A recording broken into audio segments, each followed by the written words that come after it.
Just on the Ukraine front, I'll address it now, if it's okay with your time that I could do so. I think it's well documented that we've been very involved in trying to get the two sides to the table. We've invested a lot of time in it. Unfortunately, so to this point, neither side has been willing to make concessions, particularly on the Russian side, necessary in order to bring peace about. We remain ready to play any role we can in that context of bringing a peace about, because we think the war in Ukraine, devastating war, has no military solution. It can only be solved through a diplomatic route, and it's been unfruitful. I would characterize it as the ongoing challenges. That said, let's be clear, we are not, to be fair and to be frank, we are not impartial mediators in that war. Okay? We don't provide weapons to Russia. We only provide weapons to Ukraine. We don't impose sanctions on Ukraine. We only impose sanctions on Russia. So we have clearly taken a side. We continue to sell weapons to Ukraine, by the way, through the Pearl program, unimpeded by what's happened in the Middle East or anywhere else.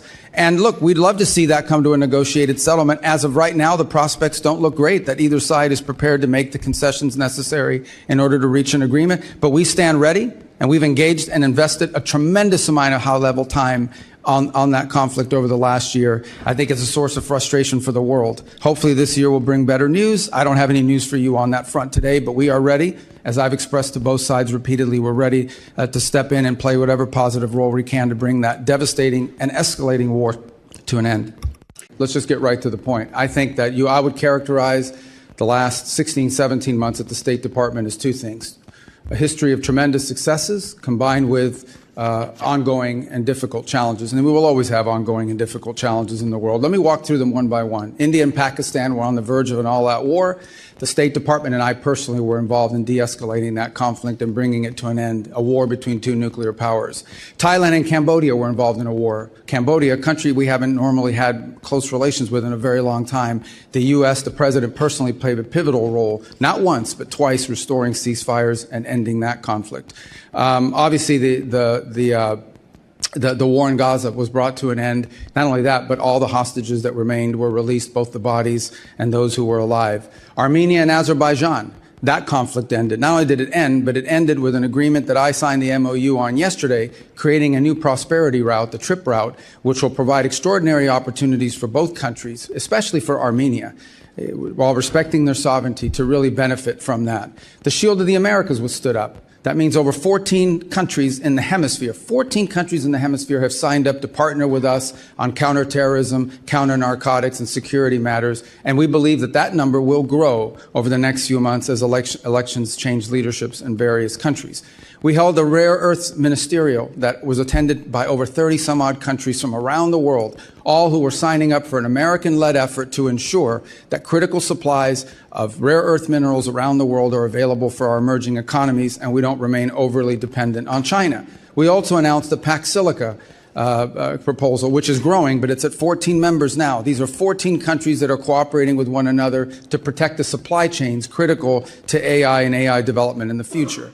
In Venezuela, we now have a functioning and open embassy. We have people traveling there for the first time. It's not where it needs to be, but it is a long ways from where it was 5 months ago, and poses not nearly the threat it once posed to America's national security. We're not satisfied with where it is, but we've come a long way. We're certainly better off than we were 5 months ago.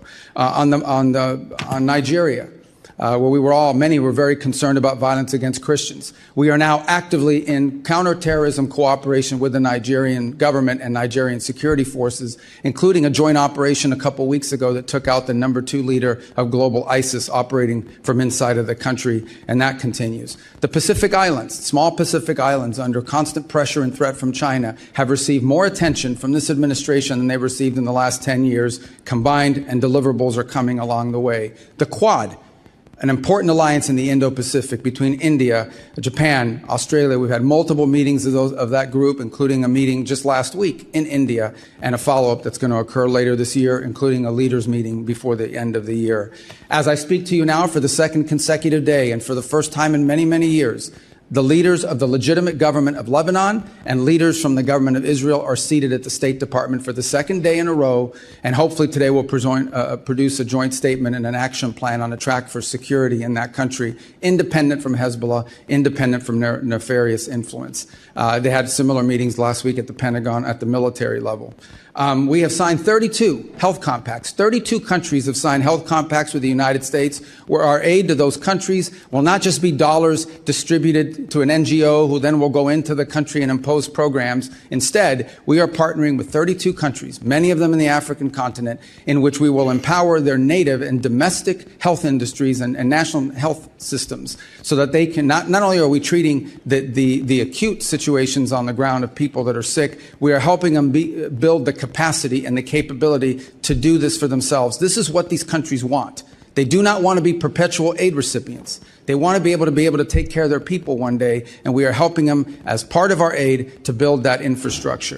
I could go on, but let me just say another point. We are better today than we have ever been at disaster relief. Today, the United States can respond to disasters around the world on a humanitarian basis faster and more effectively than they ever have because of our reorganization. And the proof is our response in Jamaica, our response to 2 typhoons in the Pacific, our ability to quickly deploy within 24 hours and bring aid directly, coordinating with the governments to people, is better than it has ever been because we cut out bureaucracy, we cut out the middleman, and we went right to the point. We still have challenges. On Sudan, it remains a very frustrating situation. We remain deeply engaged with the Quad in these negotiations. As many of you are aware, unfortunately, Sudan has turned into a proxy war between multiple countries, and the divisions between the UAE and Saudi Arabia have truly complicated our ability to bring that to an end. What we're focused on there now is identifying 2 cities, or 4 cities, 2 on each side, that will serve as points of distribution for humanitarian aid.